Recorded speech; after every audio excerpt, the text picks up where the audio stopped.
Shalom ibu-ibu, selamat bertemu kembali di dalam ibadah online Wanita Deborah Hagios. Mari kita berdoa sebelum kita mendengarkan firman. Terima kasih Tuhan untuk kesempatan yang Tuhan berikan pada kami hari ini. Kami masih bisa mendengar firman. Biarlah firman itu tertancap dalam hidup kami dan membawa perubahan dalam hidup kami, sehingga kami boleh selalu menyenangkan hati. Dalam nama Tuhan Yesus Kristus, kami menyerahkan doa kami ini. Haleluya. Tema gereja di bulan Juni ini adalah memberi. Menjadi seorang pemberi yang murah hati. Selama ini ibu-ibu pasti sudah mempraktekkan hal memberi ini. Memberi dengan harta kita, memberi dengan tenaga kita, memberi dengan waktu kita untuk mendukung pelayanan di gereja ini. Semuanya itu baik dan harus kita lanjutkan. Hari ini kita mau belajar tentang firman Tuhan lebih lagi, tentang hal memberi kepada Tuhan. Mari kita baca di dalam Amsal 23 ayat yang ke-26. Ayat ini berkata, "Hai anakku, berikanlah hatimu kepadaku, biarlah matamu senang dengan jalan-jalanku." Firman Tuhan hari ini mengajarkan kepada kita bahwa ada dua hal yang harus kita berikan kepada Tuhan. Yang pertama, hal pertama yang harus kita berikan kepada Tuhan adalah hati kita. Ayat tadi berkata, "Hai anakku, berikanlah hatimu kepadaku." Hati ini ternyata memegang peranan yang sangat penting di dalam kehidupan kita. Salomo menulis bahwa hati kita ini seperti air yang mencerminkan wajah. Demikianlah hati manusia itu mencerminkan manusia itu sendiri. Baik buruknya manusia itu ditentukan oleh hatinya. Alkitab menulis bahwa orang yang baik mengeluarkan barang yang baik dari perbendaharaan hatinya yang baik. Tetapi sebaliknya, orang yang jahat mengeluarkan barang yang jahat dari perbendaharaannya yang jahat. Karena apa yang diucapkan mulutnya meluap dari hatinya. Tuhan itu melihat hati. Tuhan melihat hati. Hati ini sangat berharga di hadapan Tuhan. Lebih dari sekedar wajah dan rupa kita. Sia-sia kita beribadah kepada Tuhan kalau hati kita masih tidak taat kepada Tuhan. Tuhan Yesus berkata, percuma dan sia-sia kita beribadah kepada Tuhan kalau hati kita ini masih jahat terhadap sesama. Ingatlah bahwa Tuhan itu melihat hati. Lebih daripada melihat rupa dan wajah kita. Hati-hati dengan hati kita ini. Hari ini Tuhan ingin mengaudit hati kita semua. Hari ini Tuhan ingin memeriksa dan memperbaiki hati saya dan hati ibu-ibu wanita Deborah semuanya. Karena begitu kita lengah, begitu kita tidak menjaga hati ini, maka dipastikan akan muncul persoalan di dalam kehidupan kita. Ketika kita lengah, ketika kita tidak menjaga hati kita ini, maka dipastikan akan muncul dosa di dalam kehidupan kita. Contohnya Hawa. Ketika Hawa mulai mendengarkan suara si ular dan ia mulai melihat buah pohon itu, hatinya mulai tergoda, hatinya mulai tergiur. Hawa tidak lagi ingat akan perintah Tuhan. Hawa tidak lagi mendengarkan suara Tuhan. Akibatnya Hawa melanggar perintah Tuhan. Dosa mulai muncul dalam hidup Adam dan Hawa. Dosa mulai menguasai mereka karena Adam dan Hawa telah menyerahkan wilayah hatinya untuk dikuasai oleh iblis. Contoh yang lain, Kain. Kain ketika tidak menjaga hatinya, Kain ketika membiarkan hatinya menjadi panas, maka akibatnya kemarahannya timbul. Kemarahannya meluap sehingga dia menjadi seorang pembunuh. Yakub ketika hatinya tidak dijaga, Alkitab berkata ketika hati Yakub panas, maka akibatnya dia mulai bertengkar dengan Laban. Emosi Yakub menjadi labil sehingga mengakibatkan ia bertikai dan bertengkar dengan Laban. Yunus, nabi besar Tuhan itu, ketika hati Yunus menjadi kesal, maka ia mulai marah kepada Tuhan.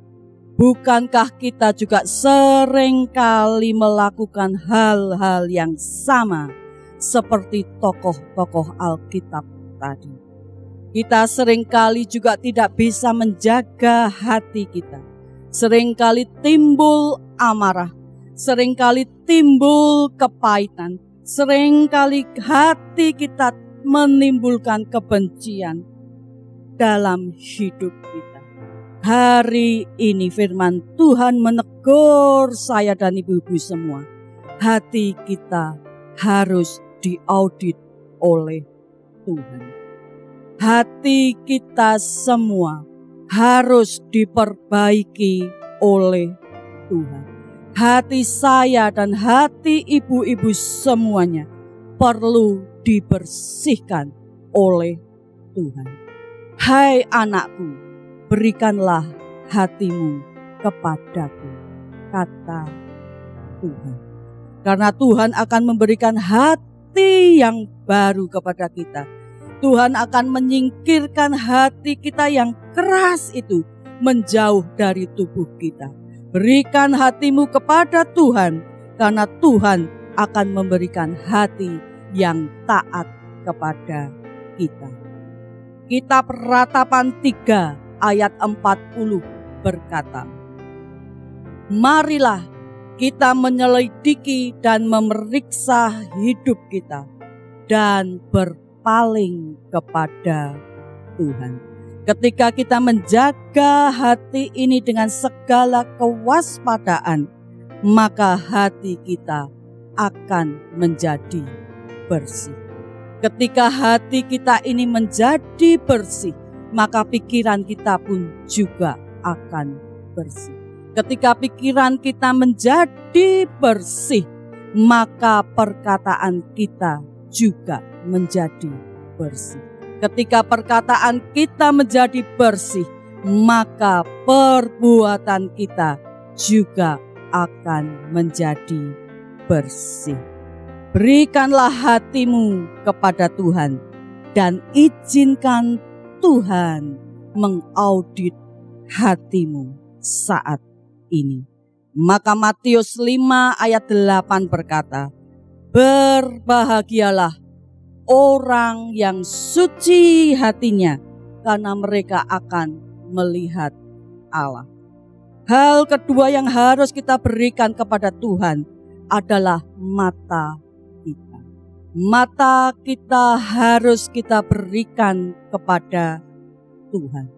Biarlah matamu senang dengan jalan-jalanku, kata Amsal 23 tadi. Mata ini adalah pelita tubuh. Makanya kita harus menetapkan syarat bagi mata kita. Kita harus menetapkan syarat bagi mata kita. Karena kalau kita tidak menetapkan syarat bagi mata kita, maka mata kita ini bisa melayang-layang sampai ke ujung bumi. Mata kita ini bisa melayang-layang sampai ke ujung bumi. Banyak hal akan menyilaukan mata kita. Keindahan dunia akan menyilaukan mata kita. Harta kekayaan akan menyilaukan mata kita. Kepopuleran dan kemegahan hidup ini akan menyilaukan mata kita. Demas, murid dari Rasul Paulus, ketika mata dan hatinya silau dengan keindahan dunia, maka Demas tega meninggalkan pelayanan. Yudas Iskariot ketika mata dan hatinya silau dengan harta, Yudas silau dengan uang, maka Yudas Iskariot tega untuk menjual Tuhan. Hati-hati dengan mata kita, karena semua yang berasal dari dunia akan membawa kita menjauh dari Tuhan. Tetapkan syarat bagi mata kita. Ayub berkata, "Aku telah menetapkan syarat bagi mataku untuk tidak memperhatikan hal-hal yang kotor." Mazmur 119 ayat 37 berkata, "Lalukanlah mataku daripada melihat hal-hal yang hampa, tetapi hidupkanlah aku ya Tuhan dengan jalan-jalan yang Kau tunjukkan." Lalukanlah mataku daripada melihat hal-hal yang bodoh. Lalukanlah mataku daripada melihat hal-hal yang najis. Lalukanlah mataku ya Tuhan daripada melihat hal-hal yang tidak layak untuk dilihat.